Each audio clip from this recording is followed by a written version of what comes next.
What is up, guys? What is up, everybody? I am here for your Monday Night Raw review. Wow. Monday Night Raw was absolutely garbage. But the reason why I'm going to be positive in this Raw review is because of that fantastic Best of 2017 main event for Monday Night Raw. Seth Rollins, Finn Balor, and The Miz absolutely worked their butts off in that main event. What a great match it really was. So good, so much quality. This is what we want to see in the ring. This is what we want to see on Monday Night Raw. All three of those men brought it to us last night on Monday Night Raw. So, Monday Night Raw took place from Sacramento, California. And by the way, Booker T is such a great announcer. I'm sorry, guys, if I don't sound the way how I normally sound. It's because I am ill. Booker T was absolutely amazing. He's replacing David Otunga because he's filming a movie, and I hope David Otunga doesn't come back because Booker T is absolutely great with Michael Cole and Corey Graves. So we go to the ring and see the Raw Women's Division. Former Raw Women's Champion Bayley, Emma, Dana Brooke, Sasha Banks, Nia Jax, Alicia Fox, and Mickie James in the ring. And the ring has like a red apron cover. So there's a podium in the middle of the superstars, okay?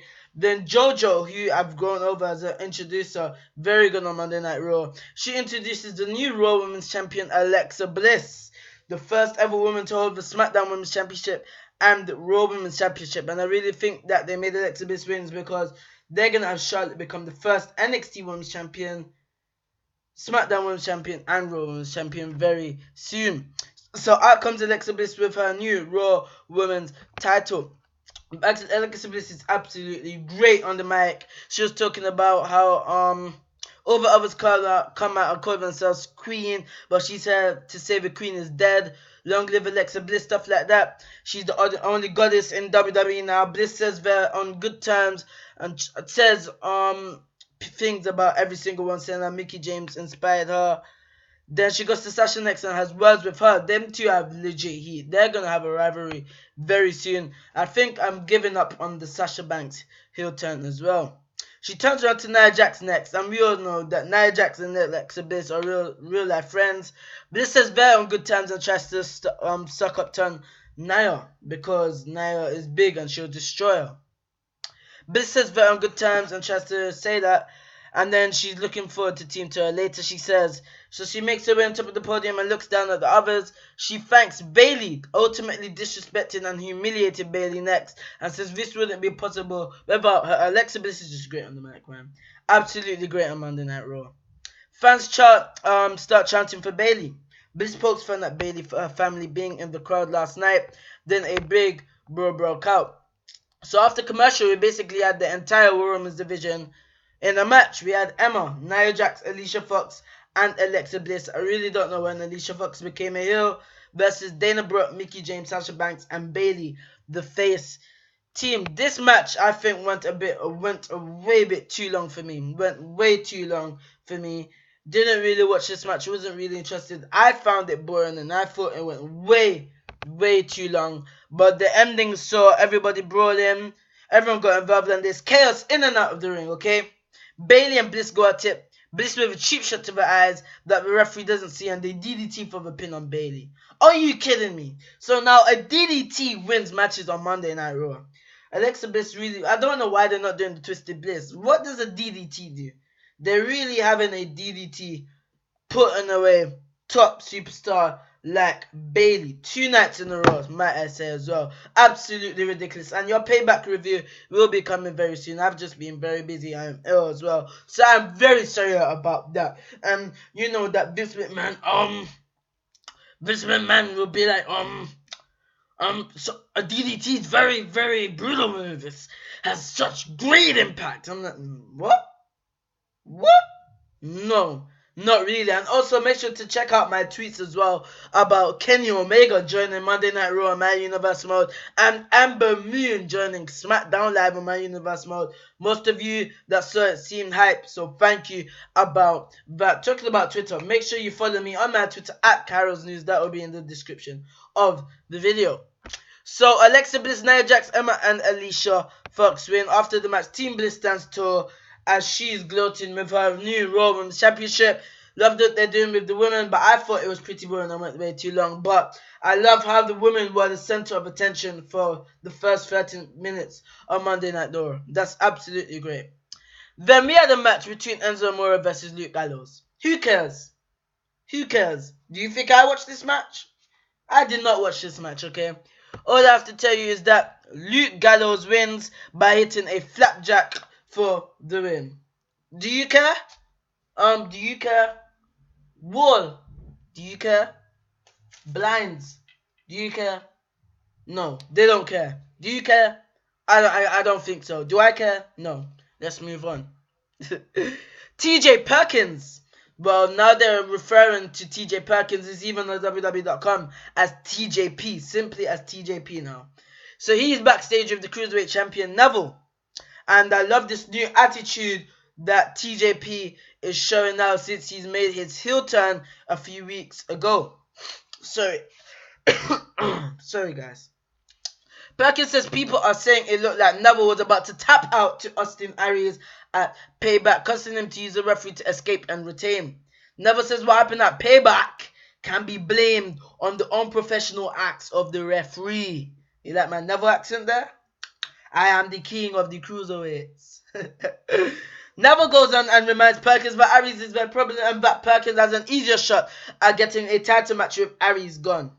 Neville says Perkins has a match with Aries later on, and he suggests Perkins makes the most of the opportunity. So it really looks like TJP will be built up eventually to take on Neville. I don't know. I really don't know, because apparently Austin Aries will take away the title from Neville at Great Balls of Fire. Yes, I haven't got to report on this. WWE made a pay-per-view called WWE Great Balls of Fire. Really, WWE? Great Balls of Fire. Where on earth did creative and Vince McMahon and Kevin Dunn get that idea from? I have absolutely no idea. That is completely embarrassing as a wrestling fan. What is Great Balls of Fire? I have no idea. No idea. So then, we had a segment building up the Intercontinental Championship. Also, take note, Dean Ambrose and the prestigious Intercontinental Championship was not on Payback and was not defended on Payback. What does that do to the title? That devalues the Intercontinental title. So, out comes Seth Rollins with a huge pop. I really disagreed with Seth Rollins defeating Samoa Joe at Payback, but I'll go over that in my Payback review. He shouts out Sacramento and gets a huge pop. He says he's feeling good for the first time in a long time, and he talks about his highs and lows of how the fans have been with him for the whole ride. This is basically the same promo he cut on Triple H for the contract signing for the go-home show with WrestleMania. He says he goes on and says there's just one thing for him to do now. He wants the Beast. I was like, no. Samoa Joe, you can't be done with Samoa Joe. And I was really surprised that the Destroyer did not come out in this segment. I was like, what? Fans pop and start chant the yes chant. Rollins says he wants Brock Lesnar and wants the WWE Universal title. I'm like, Seth Rollins, what have you done to win the Universal title?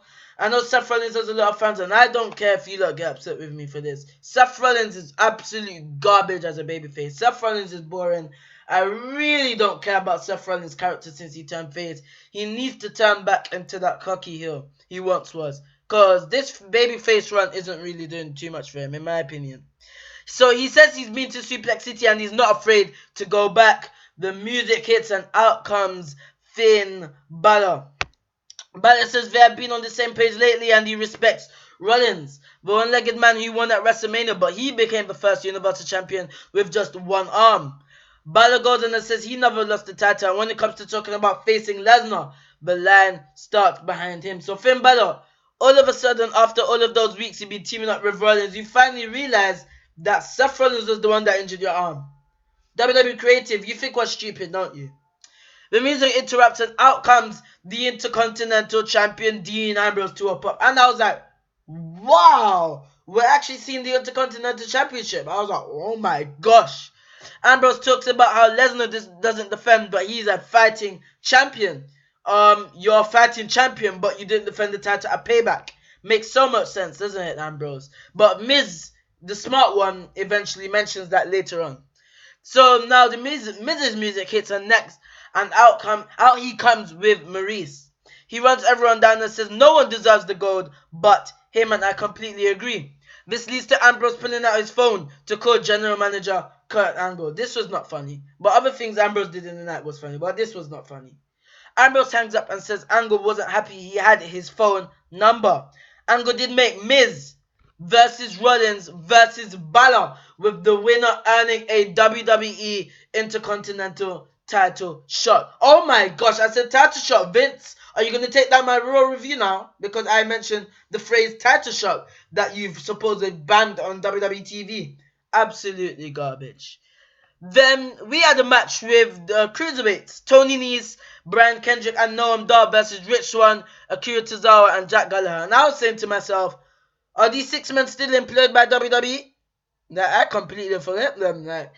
Apart from Jack Gallagher, because he's been doing the little thing with Neville, TJP, and Austin Aries. Apart from that, I really don't know what's happening. It looks like the feud between Tozawa and Kendrick is finally dying out. I really don't know what they're doing with Rich Swann, Tony Nese. I don't know. I did not watch this match, so I can't really say that I can give you my opinions on this match, because I did not watch this match, because I didn't care. But I'll talk through the ending of this match because of the notes here. Swann and Tozawa got hyped up with Tozawa's battle cry before running the ropes and nailing Nese and Dar on the floor. Gallagher hit the gentleman's dropkick to Kendrick for the win in the corner. After the match, the winners stand tall in the ring together. As we go to replays, we come back to see the losers looking up from the ramp as Swann dances in the ring. It's so sad because Tozawa's great in the ring, Gallagher's great in the ring, and Swann's great in the ring, but it's like they just have no plans for them. I really think on Monday Night Raw they need to take the Cruiserweights out. They need to have the Cruiserweights actually face off against the Raw competitors. Please, they're exclusive to Raw, so just let them free. Let them actually face the wrestlers on Raw. 205 Live is just for them. I don't know why they're just having them in between each other. I really don't understand. So the next segment, we saw Cesaro and Sheamus come out after their impressive match at Payback, which was the match of the night. Cesaro and Sheamus versus the Hardy Boys. Absolutely brutal match. Matt Hardy had a cut on his right eye. Jeff Hardy had his tooth legit kicked out by Sheamus. And these two have been making mentions back and forth on Twitter. Absolutely great. I've been liking, retweeting. Absolutely great. So how could Cesaro and Sheamus, the new attitude of Cesaro and Sheamus after they attacked the Hardy Boys after Payback 2 nights ago. Fans boo as the music stops and they take the mic. Sheamus says it feels so good to be free. He's been on the fog for the past several months.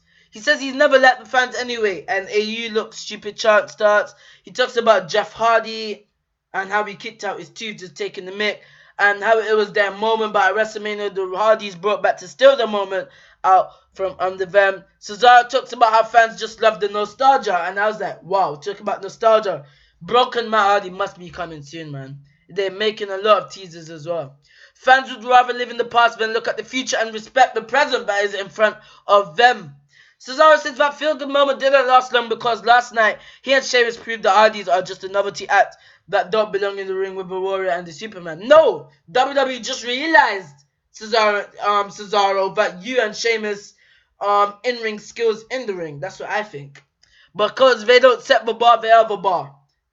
The music hits and they go to leave, but out come the Raw Tag Team Champions. Matt Hardy speaks from the stage and he's cutting out with the broken accent. He thanks Cesaro and Sheamus for the explanation. Matt admits he and Jeff are hurting from last night's post-match ambush that they came out to deliver their response, but Matt Hardy botched a little bit saying this. A delete chant starts up. Matt does the delete motion and the Hardys hit the ring for a fight, but Sheamus and Cesaro retreat as the fans boo. Absolutely great promo by Cesaro and Sheamus, and I really think Cesaro and Sheamus have turned heel because the Revival have left. Because of Dash Wilder's broken jaw, so they need a heel because they have no heel basically on Monday Night Raw. So Cesaro and Sheamus will really become a very, very good heel tag team, and you can see already, very good. This is exactly what Cesaro and Sheamus need because they need to do something, and they're working very well as a tag team. The Miz and Maurice backstage with Charlie Caruso. He asked him about his tonight's triple threat. Charlie Caruso, I think she's alright as a backstage interviewer. Miz is interrupted by Dean Ambrose. But this was actually funny. He wants to know if Miz's hair gel gets in his eyes when he wrestles. Miz looks frustrated and just walks off. Ambrose sends it back to Gene and Bobby at ringside. But the thing is what I'm saying, I have no problem with Dean Ambrose at all. Don't get me wrong. I love Dean Ambrose. I love Dean Ambrose in the ring. I love his character, but I think he's starting to get boring because WWE are just not pushing him with the title. I don't know. I think I prefer Ambrose chasing the title rather than him defending and being a champion. That's just my opinion. We then had Heath Slater versus Apollo Crews. Let's just have a moment of silence. Heath Slater versus Apollo Crews. So now you're trying to build Apollo Crews up because now he's defeated Heath Slater last night and he defeated Kurt Hawkins last week. I would have much preferred to see Kurt Hawkins because Kurt Hawkins actually puts over people. Kurt Hawkins has great mic skills as well. So now you decided to push Apollo Crews. Apollo Crews needs to go back down to NXT. So now Apollo Crews is trying to join the catering squad with the Titus Brand. Titus O'Neil. Apollo Crews wanted the spinning powerbomb and Titus Crews took a picture, Rhino photobombed them. Who cares? Who cares? Nobody cares. So then we had Kurt Angle. The Raw General Manager Kurt Angle comes to the ring as the Usurp chants begin. Angle discussed, he was supposed to discuss the Roman Reigns and Braun Strowman situation, Payback, Fallout. He says Braun and versus Roman was the most physical match he saw. This is just WWE feeding lines to him. No way Braun versus Roman was the most physical match that Kurt Angle has seen. No way. He announces that Reigns re-injured his ribs and had other internal injuries while Braun tore his rotator cuff. How did Braun tear his rotator cuff? Really? And if Roman Reigns was so injured, why did he have such an impressive showing at Payback? Makes absolutely no sense to me. He spoke with both men, and they made it clear they're not done with each other. And I really think we're gonna get this last match between Braun Strowman and Roman Reigns at the stupid pay-per-view name of Great Balls of Fire. And it must be an ambulance match because at Raw Talk, Roman Reigns was going to win the ambulance. Strowman came. Roman started slamming the door on him and Strowman ran through the ambulance door and retreated. So I really think there's going to be Roman Reigns versus Braun Strowman in the ambulance match at Great Balls of Fire. The winner faces Brock Lesnar for the Universal Championship at SummerSlam. I really think they're going to go that direction on Monday Night Raw. Angle has been taken with WWE officials all day long on how to solve this situation and he has decided. Then the graphic flashes and the music hits. Out comes Bray Wyatt with the Fireflies after his horrific House of Horrors match. Well, it was actually good in the house, but absolutely awful in the ring. Out comes Bray Wyatt. Wyatt says he and Angle haven't met so properly to introduce himself. Wyatt says he means Angle no harm. He's not here for destruction. Not yet. Wyatt has come to Angle tonight as a savior. Wyatt says he closed the chapter of Randy Orton at Payback last night. He says the WWE Champion Orton will forever be locked inside his House of Horrors while he burns for his sins. Wyatt says he's writing something new with those ashes here on Monday Night Raw. He goes on about how he can fix Raw, because Raw needs a lot of fixing, Bray Wyatt. It needs a lot of fixing. He asks if Angle is going to allow him to do his work or if he will get in his way. Angle doesn't know what Wyatt has planned, but remember this. This is Angle's show. Wyatt laughs at him. Wyatt knows this is Angle's show, but he says Angle is living in Wyatt's world. Absolutely great promo by Bray Wyatt. But Bray Wyatt, your promo skills aren't going to save you from WWE creative and booking. Just telling you that. I really don't know why they moved Bray Wyatt to Monday Night Raw and the Superstar Shake-Up. Really don't know why. There was then another backstage segment with the Intercontinental Champion Dean Ambrose trying to get a word from Seth Rollins. They teased tension and a match between the two. We then had TJ Perkins versus Austin Aries. I didn't really watch this match. TJP, sorry, I should say. But this is this was actually a good match. I didn't really watch But this was a hard-hitting match, physical match. Austin Aries is absolutely great in the ring. We know TJP's in-ring work, and now he's actually becoming very good now. His mannerism, because we didn't care about him when he's a face. Now he's a heel. We actually care. We see Neville watching again from the back as Aries brings it back into the ring. There's a lot of shots. He is phenomenal. Not phenomenal 5-arm. Forgot what it's called. His elbow drop, stuff like that. Pac is just to put Aries away with the detonation kick, because that's now his new finisher as a hero, and I love it. But Aries counters and gets last traction applied for the win as TJP instantly taps out to the last chancery. After the match, Aries clutches his leg as we go to replays. We come back from Aries having his arm raised. Packers comes from behind and takes out the nearest fans. Boo, this creates a lot of heel heat on TJP. I love this, but I really don't know where TJP goes after this. He applies the knee bar as the referee physically tries to break it up. He finally breaks out and shuts around as fans boo, and Aries sells the injury. Finn Balor is walking backstage, and again Dean Ambrose stops him for a pre-match comment on if he's nervous or not. Balor says he eats nerves and puts out results, and talks about how the Intercontinental title will be coming to the Balor Club. Ambrose gives Balor a donut and tells him he needs to eat a carb, which is very funny. Balor takes a bite and walks off. Elias Sampson, the Drifter. We've seen him many times on Raw now, but he hasn't said a word, which is key. They're just building suspense and tension, which I love. Playing his piano into the picture, playing his guitar. He stopped and Ambrose asked if he knows any Pearl Jam, and Dean Ambrose was like rocking along, dancing to the music like he enjoyed it. The Drifter keeps walking as Ambrose keeps munching on a donut. The Golden Chief is then backstage with Kurt Angle, and I was like, wow, Goldust and our Chief, you really want a title shot? So Goldust was pitching something that will be bigger than Marvel's Guardians of the Galaxy 2. Strategies Productions presents the Golden Quest. Our Chief says they want to challenge Raw Tag Team Champions the Hardys, and I was like, are you kidding me? Golden Chief, what have you done to deserve a Raw Tag Team title shot? I absolutely don't know. Angle says he got their text and voicemails, but he can't sanction the match because of their win-loss record. I was laughing. That was incredibly funny. I was like, thank you. What have you done to earn the title shot? Their win-loss record is terrible. They talk about how they need this match. Angle makes a tag team turmoil match for next week's Monday Night Raw. Gonna be looking forward to that. The winners will become the new number one contenders. They thank Angle and leave to end the segment. I really don't know what's gonna happen. I think Cesaro and Sheamus are gonna win though. But it'll be interesting to see if the Golden Chief win. But I know if it was SmackDown Live, they'll give them a chance. Michael Cole, then we had a little thing about Chris Jericho. So for those of you who are not clear, Jericho won the title at Payback, but Kevin Owens and Jericho are still on SmackDown Live. Jericho just joined SmackDown Live. Michael Cole congratulates the new United States champion Chris Jericho and shows us the post-Payback video of Kurt Angle saying goodbye to Jericho as he's headed to SmackDown Live. Then the last thing of that, we had the triple threat number one contenders match between Finn Balor, The Miz, and Seth Rollins. Oh my goodness me, what a match. This is by far, no doubt, the best main event of Monday Night Raw in 2017.